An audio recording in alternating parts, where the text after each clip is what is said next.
வணக்கம். என் எழுத்து மற்றும் குரலில் இந்த ஒளி புத்தகத்தின் வாயிலாக உங்களுடன் இணையவிருக்கும் நான் உங்கள் கமலி மதுரை வீரன். நம்ம சேனலை இப்போ தான் ஃபர்ஸ்ட் டைம் பார்க்குறீங்கன்னா மறக்காமல் சப்ஸ்கிரைப் பண்ணிக்கோங்க. வாங்க இப்போ கதைக்குள்ளே போகலாம்.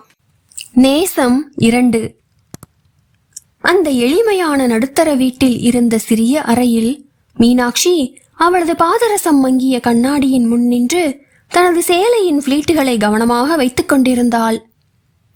அறையில் விளக்குகள் எரியாவிடினும் ஜன்னல் கம்பிகளில் இருந்து அறைக்குள் விழுந்த அந்த அதிகாலை வேளை சூரிய ஒளி அவள் முகத்தை பளிச்சென காட்டியது.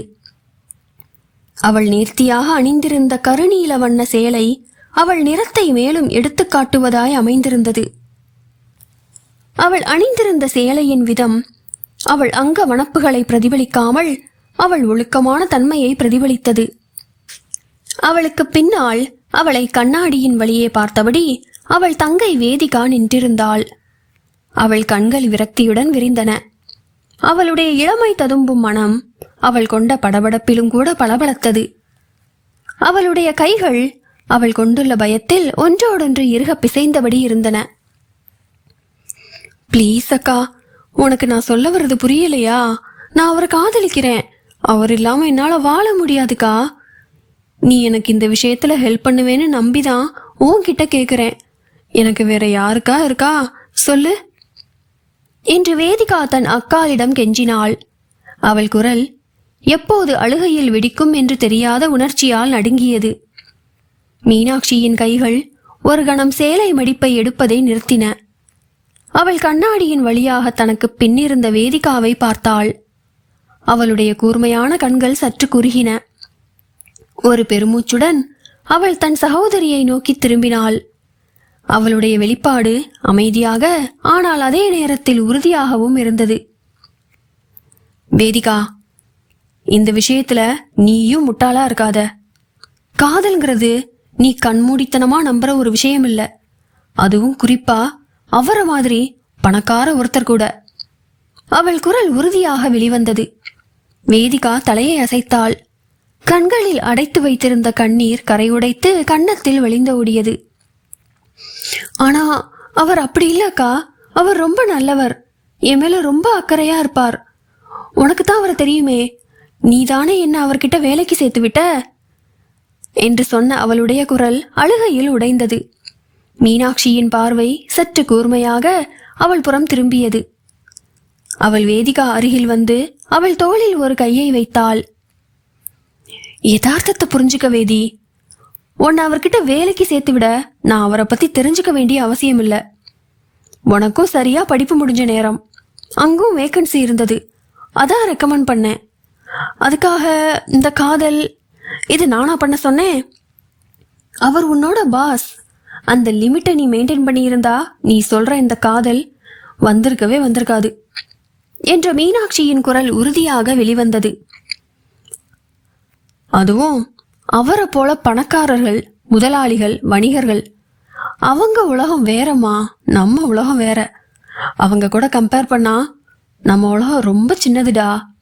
அம்மா, அப்பா, நீ, நான். நம்ம உலகத்துல இவங்க மட்டும்தான். உனக்கோ எனக்கோ ஏதாவது ஒண்ணுன்னா அப்பாவால தாங்க முடியுமா சொல்லு? அம்மா அழுதே செத்துருவாங்க.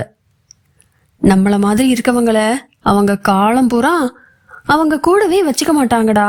அவங்க வேலை முடிஞ்சதும் யூஸ் பண்ணிட்டு தூக்கி போட்டுடுவாங்க என்றாள் வேதிகாவின் ஆடி பிடித்து. தன் அக்கா கூறியதை கேட்ட வேதிகாவின் உதடுகள் நடுங்கின. ஆனால் அவள் அதை நம்பவில்லை. ஆனா அவர் அப்படி இல்லக்கா. அவர் என்ன ரொம்ப விரும்புறார் என்று அவள் தன் சகோதரியின் கூற்றை புறக்கணித்தாள். வேதி, உனக்கு எப்படி தெரியும்? அவங்க எப்படி வாழ்றாங்கன்னு நீ பாத்தியா? அவங்க நம்மளை எப்படி பாக்குறாங்கன்னு உனக்கு தெரியுமா? முதல்ல அவங்கள பொறுத்தவரை காதல் அப்படிங்கிறது ஒரு விளையாட்டு. அவங்க விளையாண்டு முடிச்சதும் கீழே போட்டு உடைச்சிடுவாங்க. அப்புறம் அந்த உடைஞ்ச துண்டுகள் மாதிரி நம்ம வாழ்க்கை சிதறி வீணா போயிடும்டா என்ற மீனாட்சியின் குரல் அவளுக்கு புரிய வைக்கும் முனைப்பில் கெஞ்சுதலாக வெளிவந்தது. வேதிகா அக்காளின் கூற்றுக்கு எதிர்ப்பு தெரிவிக்க வாயை திறந்தாள். ஆனால் மீனாட்சி அவளை தடுக்க ஒரு கையை உயர்த்தினாள். அவளுடைய குரல் இப்போது மென்மையாகிவிட்டது. ஆனால் அவளுடைய உறுதிப்பாடு அசையாமல் இருந்தது. நான் சொல்றத கொஞ்சம் புரிஞ்சுக்க வேதிகா. நான் உன்னை பத்தி கவலைப்படுறதாலதான் இதை சொல்றேன். நீ சின்ன பொண்ணுடா. இப்போ உனக்கு பாக்குறதெல்லாம் நல்லதாதான் தெரியும். இதுல ஏதாவது தப்பு நடந்தா இந்த சமூகம் ஆம்பளைங்களை விட்டுடும், நம்ம மேலதான் தப்பு சொல்லும். வேதிகா தனது முகத்தை தனது கைகளில் புதைத்து அழுக ஆரம்பித்தாள். அக்கா, நான் உண்மையிலே அவரை காதலிக்கிறேன்க்கா என்று அவள் அழுதாள். மீனாட்சி ஒரு ஆழ்ந்த மூச்சை இழுத்தாள். அவள் குரல் உறுதியாக வெளிவந்தது. அப்போ அதை நிரூபி. நீ அவர்கிட்ட இருந்து விலகி இருந்து அதை நிரூபி. ஓ மேல இருக்க அவனோட அன்பு உண்மைன்னா அவன் உனக்காக உன்னை தேடி வருவான். ஆனா அது வரைக்கும் நீ பொறுமையா இருக்கணும் வேதி. அக்கா உன் நல்லதுக்காக தான் சொல்றேன் என்றாள் மென்மையான குரலில். வேதிகாவின் அமைதியான அழுகைகளால் மட்டுமே அந்த அறை நிரம்பியிருந்தது. மீனாட்சி கண்ணாடியை நோக்கி திரும்பினாள்.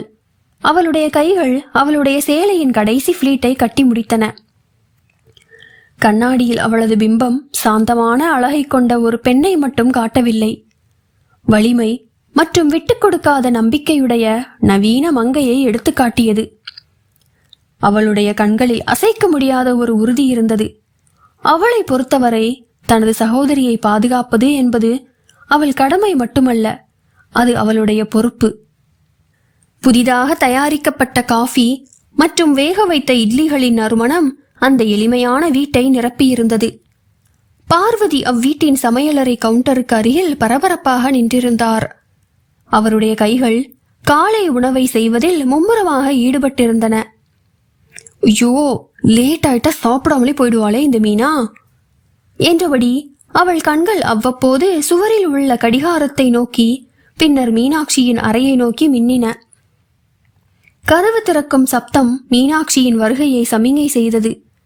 மிருதுவான பருத்தி சேலை அணிந்து கழுத்து வரை மூடப்பட்ட பிளவுஸ் அணிந்திருந்தாள் அவள். தன் நீண்ட தலைமுடியை அழகாக பின்னலிட்டிருந்தாள் மீனாட்சி. தோளில் அவளது ஹேண்ட்பேக்குடன் வெளியில் வந்த அவளது நடை விரைவாக இருந்தது. அவளுடைய பார்வை ஏற்கனவே மனதளவில் தனது வேலை நாளை பற்றிய சிந்தனையில் இருப்பது போல் கூர்மையாக இருந்தது. மீனா, கிளம்பிட்டியா? வா வா, வந்து சாப்பிடுமா, உனக்கு பிடிச்ச கார சட்னி பண்ணியிருக்கேன் என்று பார்வதி அழைத்தாள் கையில் உணவு தட்டுடன். தாயை பார்த்தவள் பின் கை கடிகாரத்தை பார்த்தபடி, சரிம்மா கொடு, சீக்கிரம் என்ற மீனாட்சி மேஜையில் அமர்ந்தாள். பார்வதி ஒரு தட்டில் மென்மையான இட்லி, தன் மகளுக்கென அவர் தயாரித்த காரச்சட்னி ஆகியவற்றை கொண்டு வந்து மீனாட்சிக்கு முன்னால் வைத்தாள். நல்லா சாப்பிடு மீனா, இப்பெல்லாம் சரியாவே சாப்பிட்றதில்ல. நீ முன்னெல்லாம் புசு புசுன்னு இருப்ப, இப்ப பாரு கைகாலெல்லாம் குச்சி குச்சியா போச்சு, கண்ணமெல்லாம் வத்தி போச்சு பாரு என்று கூறிக்கொண்டே தன் மகளுக்கு ஒரு கப் ஃபில்டர் காஃபியையும் ஊற்றி நுரை பொங்க அவள் முன்னால் வைத்தார். மீனாட்சி சாப்பிடத் துவங்கினாள்.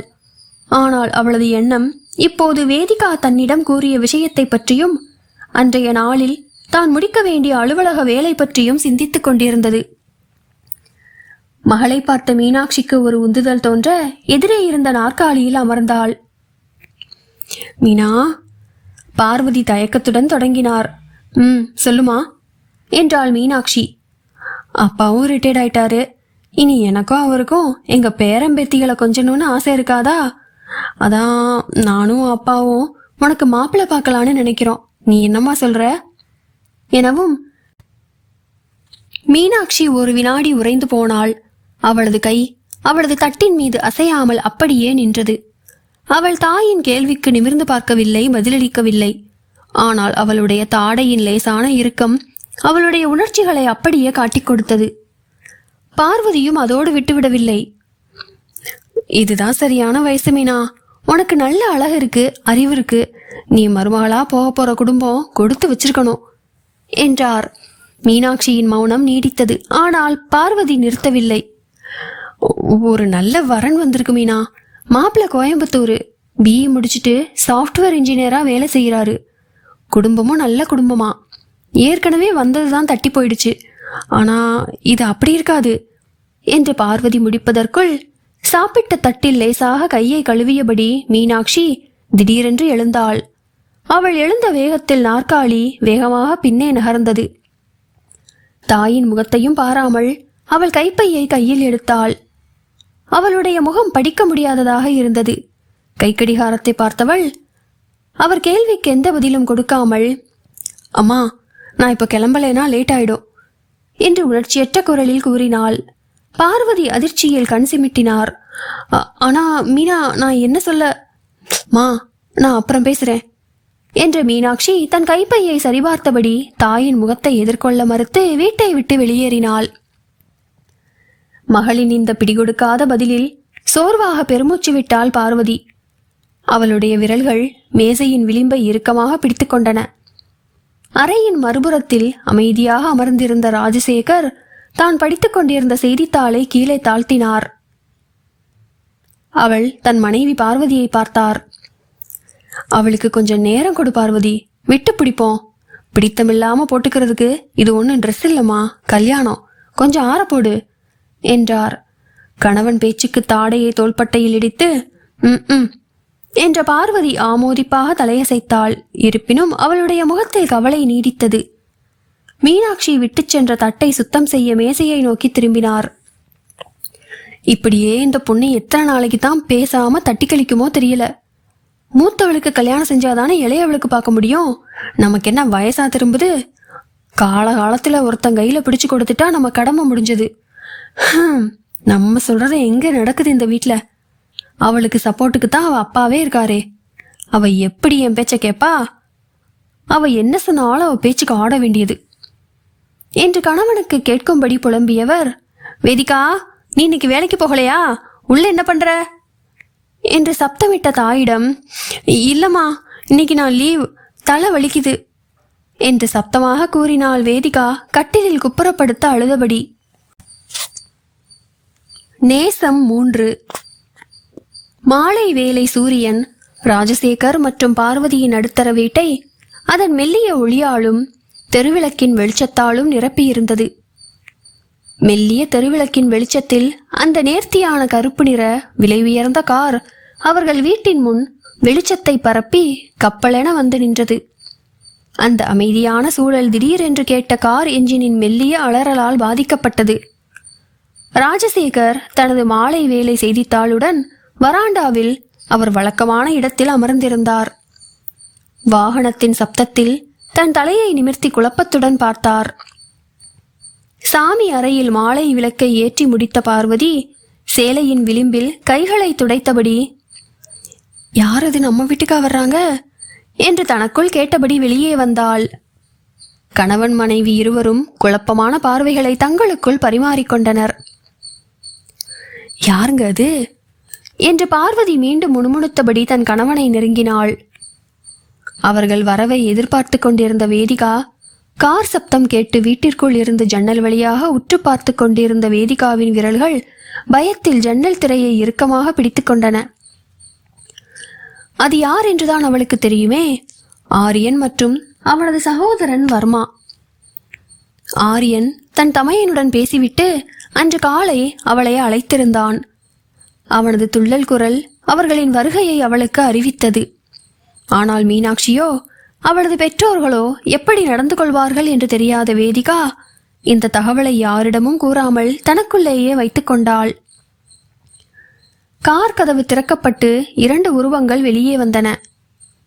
சாதாரண பிளேசர் மற்றும் ஜீன்ஸ் அணிந்த ஆரியன் தன் இரு கைகளையும் பாக்கெட்டில் நுழைத்து தோள்கள் 2ஐயும் உயர்த்தி இறக்கியபடி நம்பிக்கையான புன்னகையுடன் தனக்கு முன்னிருந்த வீட்டை பார்த்தான். அவனுக்கு அருகில் வர்மா நின்றிருந்தான். அவன் ஃபார்மல் உடையான கருப்பு வண்ண முழுக்கை சட்டை பேண்ட் அணிந்திருந்தான். காரை லாக் செய்தவன் காரின் கீயை பாக்கெட்டில் வைத்தபடி கண்களை மட்டும் அசைத்து சுற்றுப்புறத்தை ஆராய்ந்தான். அவனது கூர்மையான அம்சங்களும் துளையிடும் கண்களும் அங்கிருப்போர் கவனத்தை உடனடியாக ஈர்க்கும்படியாகவே இருந்தது. ராஜசேகர் மற்றும் பார்வதி இருவரும் தங்கள் குடும்பத்திற்கு சிறிதும் பொருத்தமில்லாத புதியவர்கள் தங்களை நோக்கி நடந்து வருவதை பார்த்து ஆச்சரியத்துடன் அப்படியே உறைந்து நின்றனர்.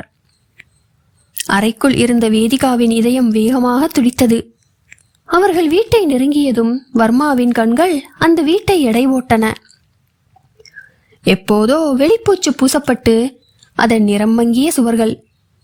வீட்டின் முன்னிருந்த பராமரிக்கப்படாத சிறிய தோட்டம், வாயிலில் இருந்த அந்த சிறிய வராண்டா, அந்த இடத்திற்கு சற்றும் பொருந்தாத நாற்காலிகள் மற்றும் தீர்ந்து போன காலி பாட்டிலில் நீர் ஊற்றி அதில் வளர்ந்து தொங்கிய தூசி படிந்த மணி பிளான்ட் மற்றும் இன்னமிட பொருட்களால் நிரம்பி வழிந்தது அந்த வராண்டா.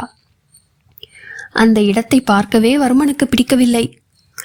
இது தேவையா என்பது போல் அவனது கூர்மையான பார்வை ஆரியனை நோக்கி கேள்வி எழுப்பியது. ஆரியன் தன் அண்ணனின் எண்ணத்தை புரிந்து கொண்டான். கண்களை சுருக்கி தலையை மெல்ல அசைத்து ப்ளீஸ் என்பது போல் கெஞ்சினான். வர்மா அமைதியாக மூச்சை உள்ளிழுத்தான். அவனது முகம் மீண்டும் யாராலும் படிக்க முடியாத நிலைக்கு திரும்பியது. அவர்கள் இருவரும் அவ்வீட்டின் வராண்டாவை அடைந்ததும் ராஜசேகர் இருக்கையிலிருந்து எழுந்து தனது செய்தித்தாளை அருகில் இருந்த நாற்காலியில் மடித்து வைத்தார். குட் ஈவினிங் அங்கிள், நான் ஆரியன், இவர் என்னோட அண்ணன் வர்மா என்று ஆரியன் தன் கைகளை வணக்கம் கூறுவது போல் வைத்து கூறினான்.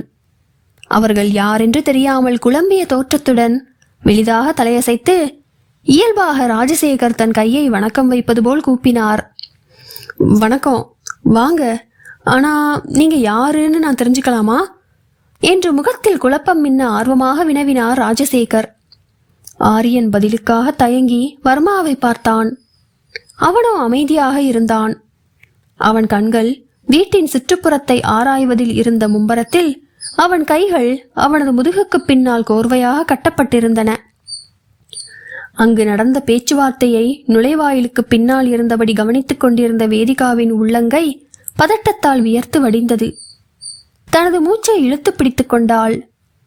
ஆரியன் தன் நிலையான குரலில், அங்கிள், இது கொஞ்சம் முக்கியமான விஷயம், நாங்க உள்ள வரலாமா என்றான் தயக்கமாக.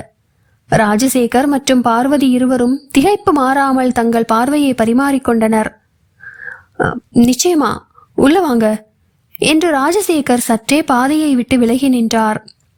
வர்மாவும் ஆரியனும் வீட்டிற்குள் நுழைந்தபோது வர்மாவின் பார்வை அந்த வீட்டின் ஒவ்வொரு விவரத்தையும் தொடர்ந்து ஆராய்ந்து கொண்டே இருந்தது.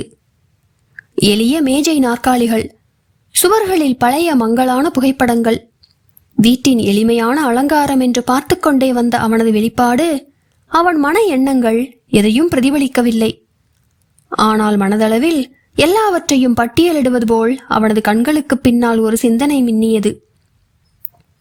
ஆரியன் தனது சகோதரரின் எண்ணத்தை உணர்ந்து வர்மாவின் கையை மெல்ல தொட்டான். இது தன் அண்ணனை அவனது இந்த சிந்தனையில் இருந்து தரையிறக்குவதற்கான செயலாகும். அதை உணர்ந்து கொண்ட வர்மா ஒரு சிறிய தலையசைப்பை கொடுத்தான். அவனது முகம் அங்கே அவனால் எதுவும் விபரீதம் நடக்காது என்று தம்பிக்கு உறுதியளிக்கும் வகையில் மென்மையாக இருந்தது.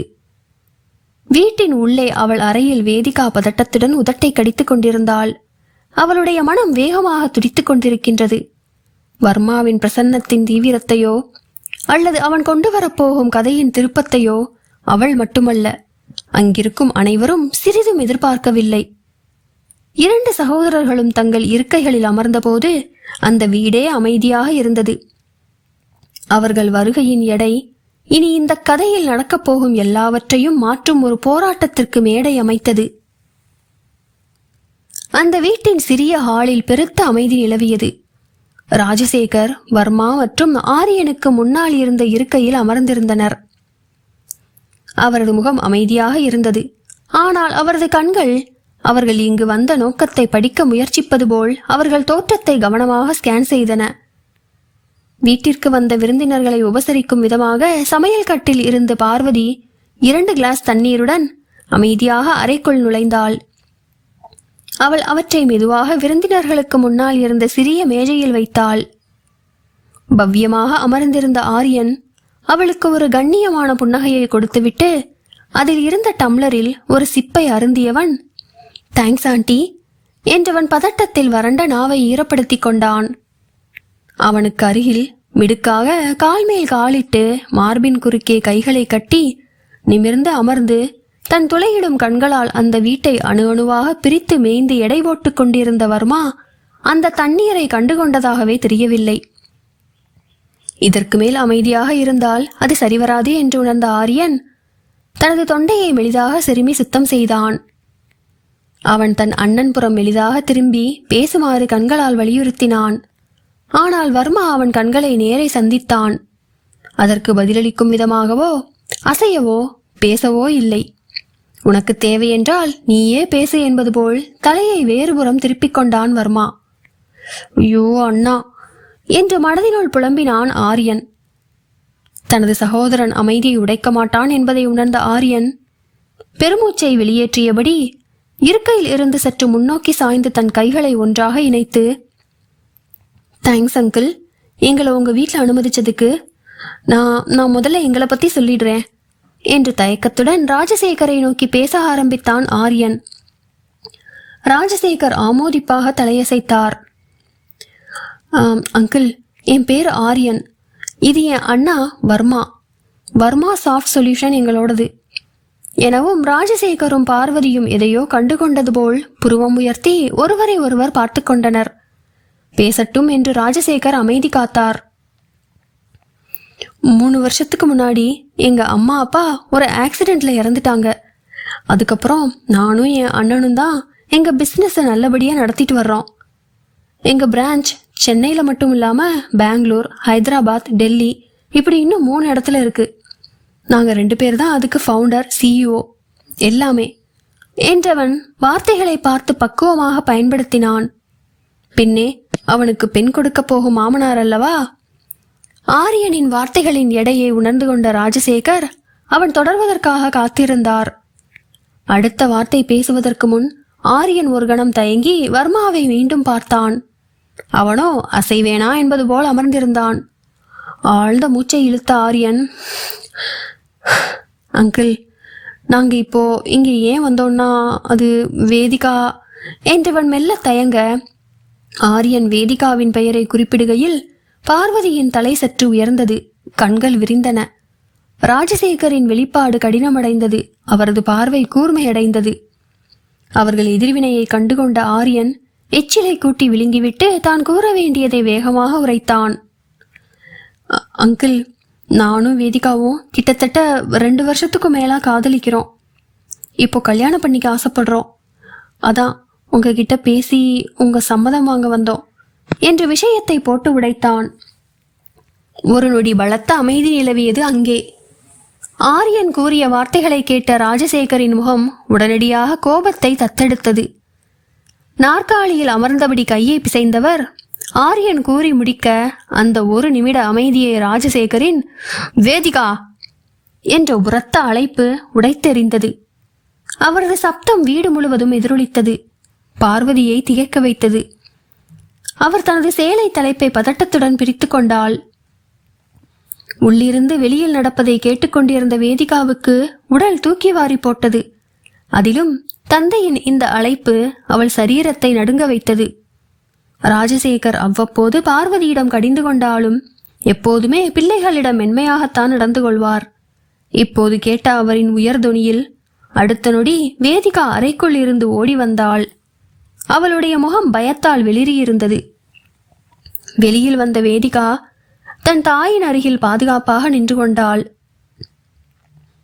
அவர் சொல்றது உண்மையா வேதிகா என்ற ராஜசேகர் குரல் சப்தமாகவும் கடுமையாகவும் வெளிவந்தது. அவரது துளையிடும் பார்வை வேதிகாவை துளைத்தெடுத்தது. வேதிகாவின் உதடுகள் நடுங்கின. அவளுடைய கண்கள் அவளுடைய தந்தை, தாய் மற்றும் ஆரியனுக்கிடையில் சுழன்று கொண்டிருந்தன. அந்த அறையில் இருந்த பதற்றத்தையும் தந்தையின் கண்களில் இருந்த கூர்மையான எதிர்ப்பையும் ஆரியனின் அமைதியான எதிர்பார்ப்பையும் அவளால் உணர முடிந்தது. பயத்தில் படபடத்த இதயத்துடன் நின்றிருந்த வேதிகா தலையை ஆம் என்பது போல் மேல் கீழ் ஆட்டினாள். ராதிகாவின் ஒப்புதலில் ராஜசேகரின் கண்கள் அவநம்பிக்கையால் விரிந்தன. பட்டென்று தான் அமர்ந்திருந்த நாற்காலியில் இருந்து எழுந்தவர், உனக்கு எவ்வளோ நெஞ்செழுத்தம், ஆமாவா ஆமா என்றபடி வேதிகாவை அடிக்க கையை ஓங்கியபடி முன்னே சென்றார். ஆனால் அதற்குள் வேதிகா அருகில் நின்றிருந்த பார்வதி முன்னேறி, ஏங்க அவ நம்ம பொண்ணு, முதல்ல என்ன ஏதுன்னு விசாரிக்காம இப்படி தலைக்கு மேல வளர்ந்த பிள்ளைய அடிக்க கை ஓங்கலாமா என்றபடி ராஜசேகரை பிடித்து தடுத்து நிறுத்தினார். வேதிகா பயத்தில் சுவரோடு ஒன்றினாள். கண்களில் கண்ணீர் தாரை தாரையாக வழிந்தது.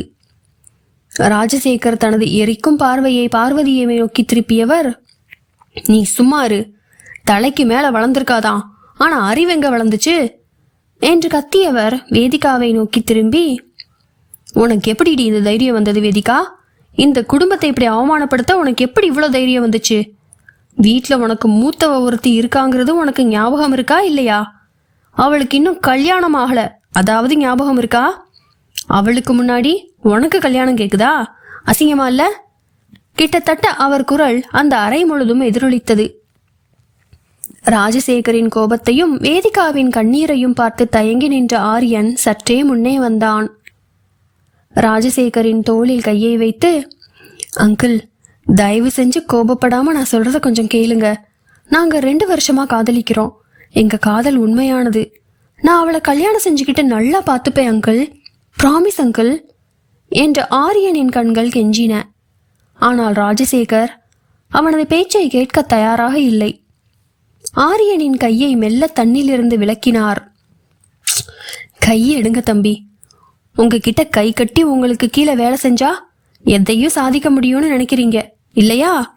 உங்க ஆடம்பரமான ட்ரெஸ், விலை உயர்ந்த கார், இதெல்லாம் பார்த்து நாங்க உடனே நீங்க சொல்ற எல்லாத்துக்கும் தலையாட்ட முடியாது.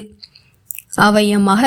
அதுக்கும் மேல உங்கள மாதிரி இந்த பணக்காரங்க மேல எனக்கு சுத்தமா நம்பிக்கை இல்லை என்ற ராஜசேகரின் கண்கள் மற்றும் குரல் அவமதிப்புடன் வெளிவந்தது. அங்கிள், நீங்க நினைக்கிற மாதிரியெல்லாம் இல்ல அங்கிள். அவளை ஏமாத்த நினைச்சிருந்தா உங்ககிட்ட நான் எதுக்கு கல்யாணம் பண்ணிக்க சம்மதம் கேட்க போறேன்?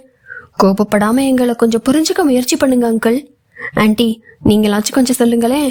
நான் அவளை உண்மையிலே காதலிக்கிறேன் என்றான் ஆரியன். ராஜசேகரன் பார்வதி இருவரிடமும் ஒருங்கே. ஆரியன் கூறியதை நம்பாத ராஜசேகர், போதும் தம்பி, நிறுத்துங்க. நான் சொன்னதுதான்.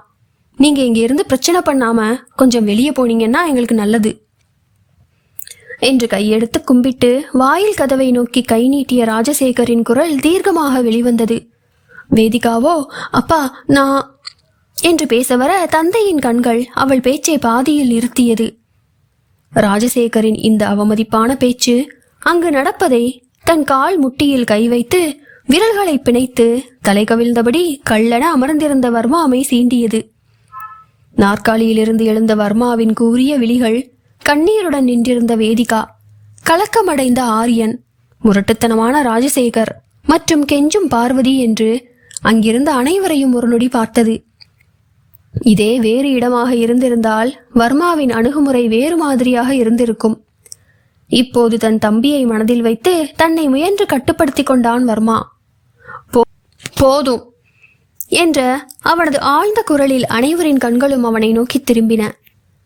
மிஸ்டர் ராஜசேகர், உங்க கோபம் எனக்கு புரியுது. ஆனா இது பணமோ அந்தஸ்து பத்தியதோ இல்ல. இது 2 மனசு சம்பந்தப்பட்டது. அவங்க ஒன்றும் யாருக்கும் தெரியாம கல்யாணம் பண்ணிக்கிட்டு இங்க வரல. உங்களை மதிச்சு உங்ககிட்ட அனுமதியையும் ஆசீர்வாதத்தையும் கேட்டு நிக்கிறாங்க. அதுக்கு நீங்க கொடுக்கிற மரியாதை இவ்வளோதானா? ரொம்ப நல்லா இருக்கு என்ற வர்மா தன் பேண்ட் பாக்கெட்டில் கைகளை நுழைத்தபடி தன் உயரத்திற்கு எழுந்து நின்றான். ராஜசேகர் வாதம் செய்ய வாயை திறந்தார். ஆனால் வர்மா ஒரு கையை உயர்த்தி அவரை தடுத்தான். எதையும் சாதிக்க முடியும்னு நினைக்கிறீங்களான்னு கேக்குறீங்க? ஆரியன் அவனுக்கு கீழே வேலை பார்க்குற பொண்ண கல்யாணம் பண்ணிக்கத்தான் கேக்குறான். அதுவும் அவளோட அனுமதியோட, அவ அப்பா அம்மா கிட்ட நேரடியா, அதுவும் மரியாதையோட என்ற வர்மாவின் பேச்சு ராஜசேகர் அவர்களுக்கு மரியாதை கொடுக்கவில்லை என்பதை சுட்டிக்காட்டும் விதமாக வந்து விழுந்தது. அப்புறம் என்ன சொன்னீங்க? எங்க ஆடம்பரத்தை பார்த்து ஒன்றும் நீங்க தலையாட்ட வேண்டாம் மிஸ்டர் ராஜசேகர். உங்க பொண்ணோட வாழ்க்கையை மட்டும் பாருங்க. எங்க கிட்ட இருக்க பணம், பேர், புகழுக்கு நாங்க உங்ககிட்ட உங்க வீட்டை தேடி வரணும்னு அவசியம் இல்லையே. எல்லா பணக்காரங்களும் ஒரே மாதிரி இல்லை சார். நீங்க பார்த்த சிலரை மட்டும் வச்சு எங்களை எடை போடாதீங்க என்றவன் பேச்சை ராஜசேகரை சிந்திக்க வைத்தது. வர்மன் சற்று நிறுத்தி ராஜசேகரின் முகம் பார்த்து, நீங்க இப்பவே ஒன்னும் அவசரமா முடிவெடுக்க வேண்டியதில்லை. ஆனா ஒன்ன மட்டும் மனசுல வச்சுக்கோங்க. பணம், அந்தஸ்து, கௌரவம், இது எல்லாத்தையும் விட உங்க மகளோட சந்தோஷம் ரொம்ப முக்கியம் என்ற வர்மாவின் குரல் சற்று கடுமையாகவே இருந்தது. ஆரியன் முன்னேறி, அங்கிள், நான் நிச்சயமா வேதிகாவை நல்லா பார்த்துப்பேன். நான் அவளுக்கு என்னைக்குமே அன்பும் மரியாதையும் நிறைந்த வாழ்க்கையை தருவேன். எங்களுக்கு ஒரு வாய்ப்பு கொடுங்க அங்கிள் என்றான். ராஜசேகர் ஆழ்ந்த மூச்சை வெளிவிட்டபடி பார்வதியின் அருகில் நடுங்கிக் கொண்டிருந்த வேதிகாவை பார்த்தார். பின் மீண்டும் ஆரியனை பார்த்தார். புருவ முடிச்சுடன், யோசிச்சு சொல்றேன் என்றார் இறுதியாக. அத்தோடு வர்மா அங்கிருந்த யாரிடமும் விடைபெறாமல் தன் பேண்ட் பாக்கெட்டில் கைகளை நுழைத்தபடி நேர்கொண்ட பார்வையாக வீட்டை விட்டு வெளியேறினான். ஆனால் அவன் வெளிவாசலை அடையும் முன் அவனுக்கு முன்னே தோளில் கைப்பையுடன் வாயில் கேட்டை சாத்தியபடி சோர்ந்த முகத்துடன் வந்த மீனாட்சியை பார்த்த வர்மாவின் கால்கள் சிலையாக அப்படியே நின்றான்.